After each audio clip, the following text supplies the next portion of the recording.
మహిళలకు ఓటు హక్కు అనేది ఒకనాడు విప్లవాత్మక భావన. ఇప్పుడది మహిళల ప్రాథమిక మానవ హక్కుగా పరిగణిస్తున్నారు. భారతీయ సమాజంలో సమస్త రాజకీయ కార్యకలాపాల్లో మహిళలు భాగస్వాములుగా ఉన్నారు. స్వతంత్ర భారత సార్వత్రిక ఎన్నికల చరిత్రలో 2019 ఎన్నికలు ఒక నిశ్శబ్ద విప్లవంగా పేరు పొందాయి. ఆ సార్వత్రిక ఎన్నికల్లో ఓటు వేసిన వయోజనుల్లో పురుషుల కంటే మహిళలే అధికంగా ఉన్నారు. రాజకీయ క్రియాశీలురుగా భారతీయ మహిళలు ముందంజ వేస్తోన్న ప్రస్తుత తరుణంలో ఓటరు జాబితాల నుంచి మహిళా ఓటర్ల పేర్లను పెద్ద ఎత్తున తొలగించారు, ఇంకా తొలగిస్తున్నారు. ఏమిటి వైరుధ్యం?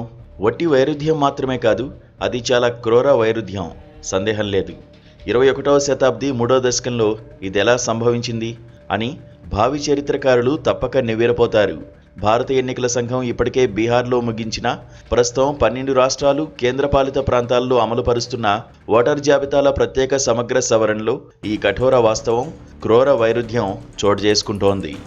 రెండో దశ సరకు సంబంధించి ఉత్తరప్రదేశ్ మినహా మిగతా రాష్ట్రాలు కేంద్రపాలిత ప్రాంతాల గురించిన సమాచారం అందుబాటులో ఉన్నది. మహిళల భాగస్వామ్యంతో దశాబ్దాలుగా ఎన్నికల్లో సాధించిన ప్రగతిశీల విజయాలు ఒక్కసారిగా తిరోగమనంలోకి మళ్లాయని ఆ సమాచారం విశదం చేస్తోంది. గత 2 దశాబ్దాలుగా మహిళా ఓటర్ల నమోదులో గణనీయమైన మెరుగుదల, ఓటు హక్కు వినియోగించుకుంటున్న మహిళల సంఖ్యలో భారీ పెరుగుదల, మహిళా సమస్యలపై రాజకీయ పార్టీలు విశేష శ్రద్ధ చూపడం స్పష్టంగా కనిపిస్తున్నాయి. ఈ అద్భుత పురోగతిని పూర్తిగా వెనక్కి నెట్టి మహిళల ఓటింగ్ హక్కుల కోసం మళ్లీ ప్రాథమిక పోరాటం చేయవలసిన అగత్యం సర్తో వాటిల్లినున్నది. భారతీయ మహిళా ఓటింగ్ ప్రభావశీలతకు చారిత్రకంగా 2 అపకారాలు జరిగాయి, ఇంకా జరుగుతున్నాయి. వాటిలో ఒకటి ఆర్థికవేత్త, సామాజిక తాత్వికుడు అమర్త్యసేన్ గుర్తించిన తప్పిపోయిన ఆడపిల్ల దృగ్విషయం. సహజ జనన రేటు ప్రకారం పుట్టవలసిన బాలికల సంఖ్య కంటే పుట్టిన బాలికల వాస్తవ సంఖ్య మధ్య పెద్ద వ్యత్యాసం ఉండడం. రెండోది ఓటు హక్కు ఉన్న మహిళల సంఖ్య చాలా తక్కువగా ఉండడం. ఓటు హక్కుకు అర్హమైన వయసు వచ్చిన మహిళలు ఓటరు జాబితాల్లో ఉండే అవకాశాలు పరిమితంగా ఉండడం. ఇప్పుడు సర్కారణంగా భారతీయ మహిళలకు 3వ అపకారం వాటిల్లుతోంది. ఇప్పటికే ఓటర్ జాబితాల్లో ఉన్న మహిళల పేర్లను పెద్ద ఎత్తున తొలగించనుండడమే ఈ 3వ అపకారం. పెద్ద ఎత్తున మహిళలు తమ ఓటు హక్కును కోల్పోవడం అనేది స్వతంత్ర భారతదేశం ఇంతకు ముందన్నడూ చూడలేదనడం ఎంతమాత్రం సత్యదూరం కాదు.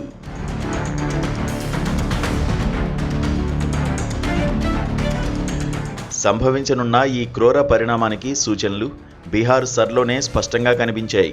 సరకు ముందు బీహార్లో జెండర్ నిష్పత్తి ఇలా ఉంది. ప్రతి 1000 మంది పురుషులకు 932 మంది స్త్రీలు మాత్రమే ఉన్నారు. ఓటర్ల జాబితాలో ఈ నిష్పత్తి మరింత తక్కువగా ఉన్నది. ప్రతి 1000 మంది పురుష ఓటర్లకు మహిళా ఓటర్లు 914 మంది మాత్రమే ఉన్నారు. అంటే జనాభాలో తమ వాటా కంటే తక్కువగా ఉన్నారు. జనాభాలో ఉన్న వాటా ఓటర్ల జాబితాలో ప్రతిబింబించి ఉన్నట్టయితే మహిళా ఓటర్ల సంఖ్య 7 లక్షల మేరకు అధికంగా ఉండేది. సరానంతరం బీహార్ ఓటర్ల తుది జాబితాలో జెండర్ నిష్పత్తి మరింతగా తగ్గిపోయింది. ప్రతి 1000 మంది పురుష ఓటర్లకు మహిళా ఓటర్లు 890 మంది మాత్రమే ఉన్నారు. మరింత స్పష్టంగా చెప్పాలంటే తప్పిపోయిన మహిళా ఓటర్ల సంఖ్య 7 లక్షల నుంచి 16 లక్షలకు పెరిగింది. బీహార్లో ఒక దశాబ్ద కాలంలో జెండర్ నిష్పత్తిలో నమోదైన పెరుగుదల సరుతో తుడిచిపెట్టుకుపోయింది. ఈ తిరోగతి, రాజకీయ భాగస్వామ్యంలో మహిళలు సాధించిన పురోగతి పూర్తిగా నిరర్ధకమైపోవడమే కాదు, బీహార్లో మహిళా ఓటర్ల నమోదులో అవకతవకలు జరిగాయని రెండో దశ సర్ సమాచారం ధృవీకరిస్తోంది. ఓటర్ల జాబితాలో జెండర్ నిష్పత్తి పడిపోయేందుకు సర్ దారితీసిందనేది స్పష్టం. సర్ ప్రక్రియ ప్రారంభం కావడానికి ముందు రెండో దశ 6 రాష్ట్రాల ఓటర్ల జాబితాల్లో ప్రతి 1000 మంది పురుషులకు సగటున 979 మంది స్త్రీలు ఉన్నారు. వయోజన జనాభాలో మహిళల వాటా 985. అంటే ఓటర్ల జాబితాలో స్త్రీల సంఖ్య కొంచెం తక్కువగా ఉన్నది. సర్ చూపిన ప్రభావం ఏమిటో చూద్దాం. ముసాయిదా ఓటర్ల జాబితాలో జెండర్ నిష్పత్తి 963కు తగ్గిపోయింది. అంటే ప్రతి 1000 మంది పురుష ఓటర్లకు 963 మంది స్త్రీ ఓటర్లు మాత్రమే ఉన్నారు. ఈ నిష్పత్తిని సంఖ్యల్లోకి మార్చితే తప్పిపోయిన మహిళా ఓటర్లు అదనంగా 23 లక్షల మంది ఉన్నారని విశదమవుతుంది. మరింత స్పష్టంగా చెప్పాలంటే సర్ తొలగింపులు పురుష, మహిళా ఓటర్ల విషయంలో సమరీతిలో ఉన్నట్టయితే ముసాయిదా ఓటర్ల జాబితాలో మహిళా ఓటర్ల సంఖ్య 23 లక్షల మేరకు అధికంగా ఉండేది.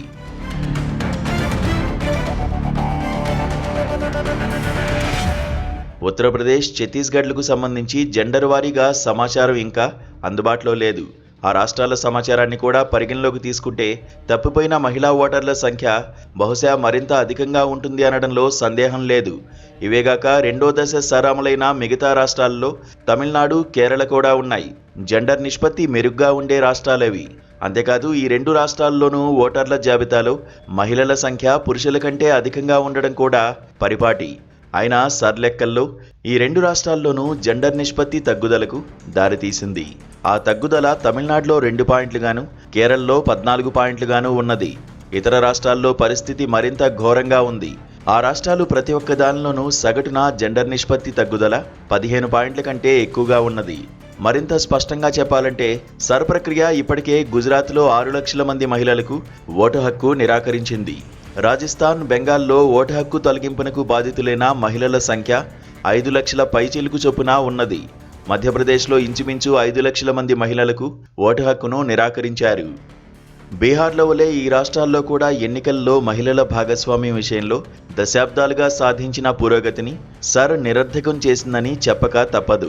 మధ్యప్రదేశ్నే తీసుకోండి. 2009లో ఆ రాష్ట్ర ఓటర్ల జాబితాలో జెండర్ నిష్పత్తి చాలా తక్కువగా ఉండేది.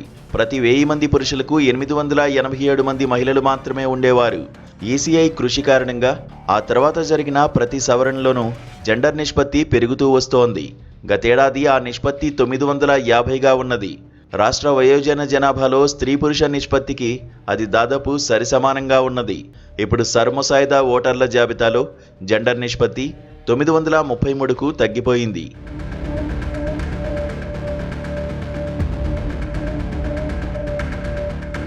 ఇందులో ఆశ్చర్యపోవాల్సిందేమీ అంతగా లేదు.